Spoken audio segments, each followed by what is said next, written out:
Hello and welcome to Differential Discussions. I'm Melissa, And I'm Dave. and today is just a nice, quick review of all of the normal processes that we discussed with platelets and the whole primary plug. So, that first phase of hemostasis. Yeah, this is like the coag elevator pitch, maybe? Is that the Yeah, just a nice, quick review because we went over a lot of dense theory. Mm, And now this is going to be a quicker episode, just kind of thinking about putting it all together now rather than chunk of theory, chunk of theory. And yeah. a little bit different, we actually have a whiteboard up here.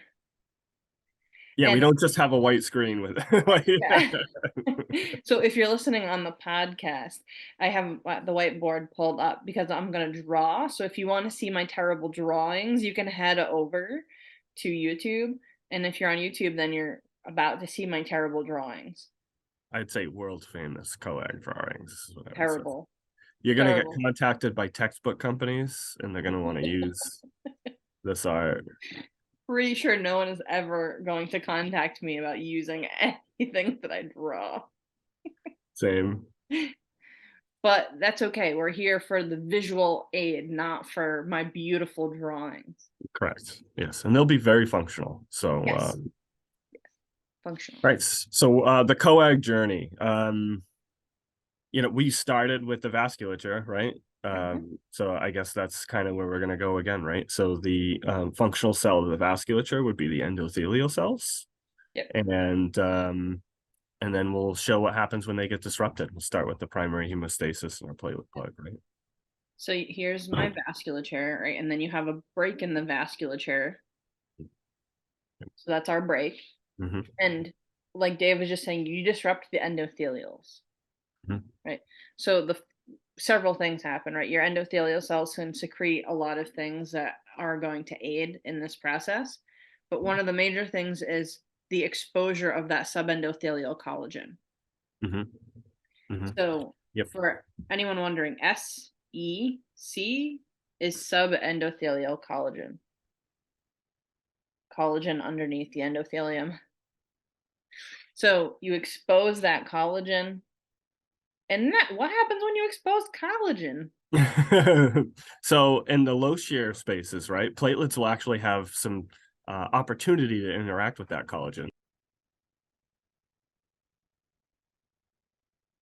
So our low shear flow areas, right? And Platelets are going to directly bind to collagen. right, and we'll talk about high shear in a Yep. separate kind of example. Yep. So here we have that opportunity for the platelets to interact, and they will bind via glycoprotein 6, Mhm. right? Yep. So glycoprotein 6 is, remember, the predominant collagen Mm-hmm. receptor. Mm-hmm. It's going to send that signal into the platelet to activate the platelet, which is going to do several things, right? So when I draw platelets, by the way, I'm going to draw them as little discoid platelets for ease, right? I cannot draw every platelet as activated. That would make my drawings even worse. So when I show them going through the process of adhesion here, please know that they are not discoid, right? Because they're discoid, and then you activate them, and then they go through shape change. Yeah, exactly. So that glycoprotein 6 sends the signal into the platelet, and so several things happen. So one is shape change, Yep. Yep. and that is to really increase the surface area of the platelet so that the surface connected canicular system is shorter, Yep. Yep. so that the platelets can dump their alpha granules to that surrounding area quickly. So first thing that happens, remember, is shape change. Mm-hmm. What's the second thing? So what's it? Second thing, we have secretion. Yep. Yeah. So Yep. that's to recruit other platelets, right? So it's going to secrete all procoagulant kind of all those goodies in the granules that they've been holding on Mhm. to. Yep. So procoagulant stuff to recruit other platelets, coagulation factors. That's more alpha granule stuff. Mm, Dense granule stuff also has some of that, also some vasoconstrictors, and has ATP and ADP and calcium, magnesium, so all things we need for all of hemostasis, not just primary. right. Very important. Yep. Yep. And then, so then following our secretion, right, Mhm. would be the aggregation. Well, we're still talking about just activating the platelet. Okay. Okay. So All right. before we get there, we've done Skipping shape ahead. change, secretion, then we want to do our phospholipid flip. Okay. Yeah. So simultaneous, these are all kind of simultaneous things Yeah. too, right? So like, it's nice and neat to put them on a timeline. Yeah. Everything's happening like really, really, really quickly, right? Yeah. So the phospholipid flip is very important. So we have these phospholipids asymmetrically distributed. So phospholipids facing inwards, we generally want to stay facing inwards unless and until activation, right? So then that phospholipid flip, and that creates a lattice work, maybe is a good way to describe it, for coagulation factors to begin secondary hemostasis, right? Mhm. Yep. We need that polar phospholipid to be Yep. exposed. So we're taking it from the inside and flipping it to the outside. Yep. And then the last thing is the activation or conformation change of glycoprotein 2B3A. Yeah, right, which is integral to the aggregation. The thing I wanted to skip ahead to. Yeah. So we need to, because it's in the inactive conformation, and so you Yes. need to activate 2B3A so that we can use it for aggregation. Yep, yep. Okay. So that's all from glycoprotein 6. And glycoprotein 1A, 2A is the other helpful collagen receptor, but 6 is the predominant one. Mm, And I'm just going to put here because these are adhesion receptors. They yep. bind directly to collagen. So adhesion is platelet to collagen binding. Okay. Then we have aggregation. Yep. And we already mentioned that's 2B3A. And that's our ag receptor. And that's technically platelet to platelet binding. Yep. But we know that fibrinogen and other proteins that have that same sequence as fibrinogen, the RGD sequence, they can also aid in aggregation. So von Willebrand's factor, fibronectin, vitronectin, things like that. Mhm. And so aggregation would be Yeah. on top here, giving us a nice solid plug. Yep. And again, all those platelets should not be nice and circular. It's just a drawing. It's all good. Okay. I think that's most of normal low shear aggregation. Yes. Um, and do we want to do the high shear, the differences maybe, and then cover secondary? So this, and then this, to be clear too, this would be primary hemostasis, right? Yes. Is Yeah. the Just primary so far. That's all we've covered. So we formed our platelet plug as our Yep. primary hemostasis. Yep. So in normal conditions, secondary hemostasis would be happening simultaneous, sort of like once the phospholipid flip and platelets are secreting that stuff, secondary hemostasis is beginning. But we'll defer now. We'll start talking about our high shear. The problem with high shear, right? So when blood flow is really, really fast, platelets aren't going to have the time and opportunity to be able to grab that collagen. Yep. So we need a different molecule to facilitate that. And we talked about von Willebrand's factor and the different receptors and things like that. So one of the things von Willebrand's factor can bind to is, in fact, collagen. And then where does it come from? I guess we should talk about where the von Willebrand factor is coming from, right? So um, endothelial cells and megakaryocytes / platelets, right? Is that fair to say?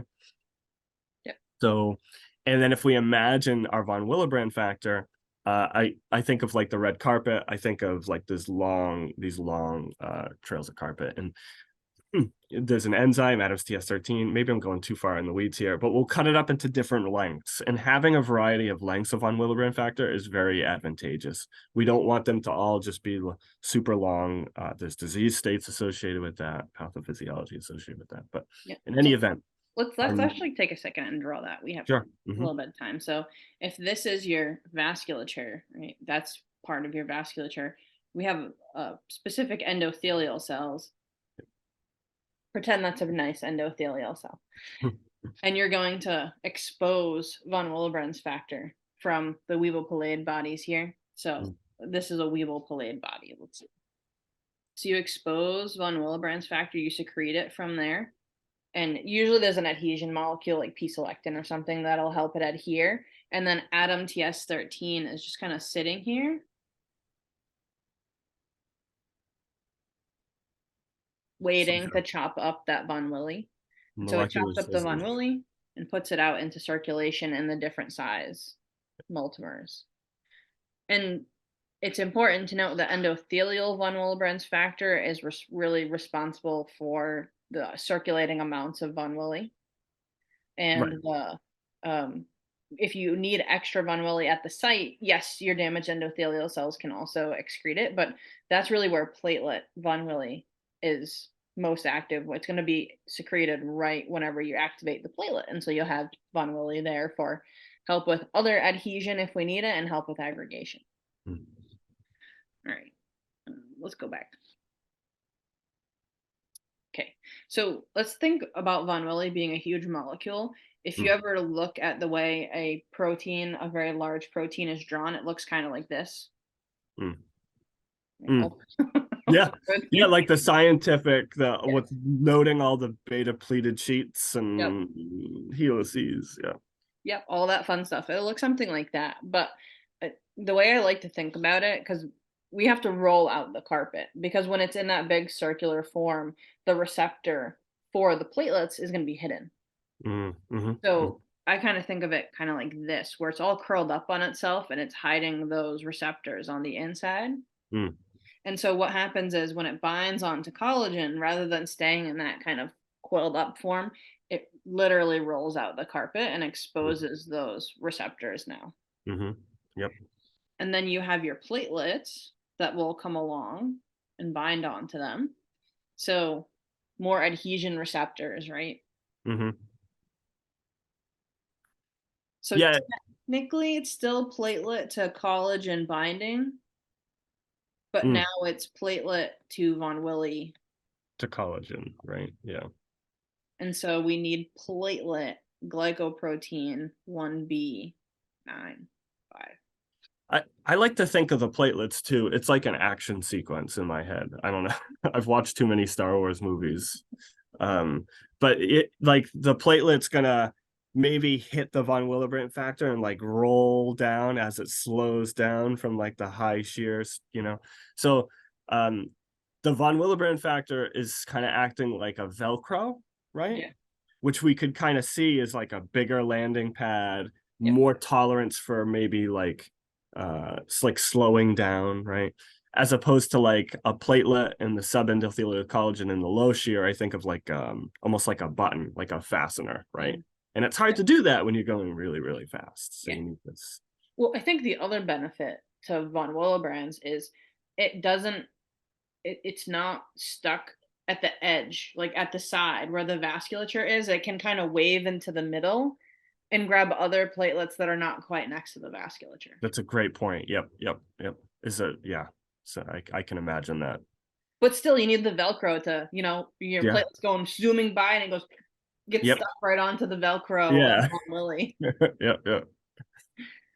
So Yeah. this is a really, really important. I mean, so we see it in the pathophysiology of people that have von Willebrand factor diseases, right? Of different types. Yep. Not having functional von Willebrand factor, you're gonna bleed. You're gonna have a propensity to bleed. Especially in areas of high shear, Yes. because your other receptors still work, right? Your Right. glycoprotein 6, and anyway, we're getting into the weeds of the disease. Yep. Let's come back to this.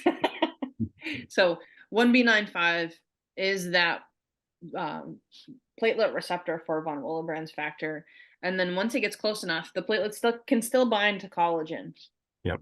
Mm-hmm. and then we go through that same process. So you activate your platelet, you get the shape change, the granule secretion, phospholipid flip, activation of 2B3A, and then you can go through aggregation with glycoprotein 2B3A. So I think too that it will be really important when we talk about disease, Mm. in that we have several adhesion receptors. Yep. We only have one aggregation receptor. Mm-hmm. Yep. So regardless of how you're adhering, you only use 2B3A to aggregate. Yep. So I think that's an important thing to emphasize. It's really hard to not go into a different direction here, but I'm managing. Yeah. I'm managing. Yeah, because I think another thing that we'll eventually talk about is platelet aggregation assays Yep. and the different agonists that we use to activate the platelets in vitro when we're actually testing for them. And I think that'll be an important thing that we'll hit on coming up because we'll move into diseases. Well, now that we finished normal, we'll move into diseases. Mm-hmm. And so we'll need platelet aggregation. Talk about that. Anyway, I think that really is all that we needed to review as Oh, like a summary for normal primary aggregate hemostasis. yeah, and I think it's good to put the whole, because it was a kind of a dense, like you said, there's a lot of theory there, and this is that narrative in a more simpler, high, like I don't want to say high level, zoomed out. Yeah, Yeah, just kind of putting the whole picture together. definitely. Cool. Cool. Well, I think that's all we have for this video. Yeah. So thanks for listening. Thanks for your time.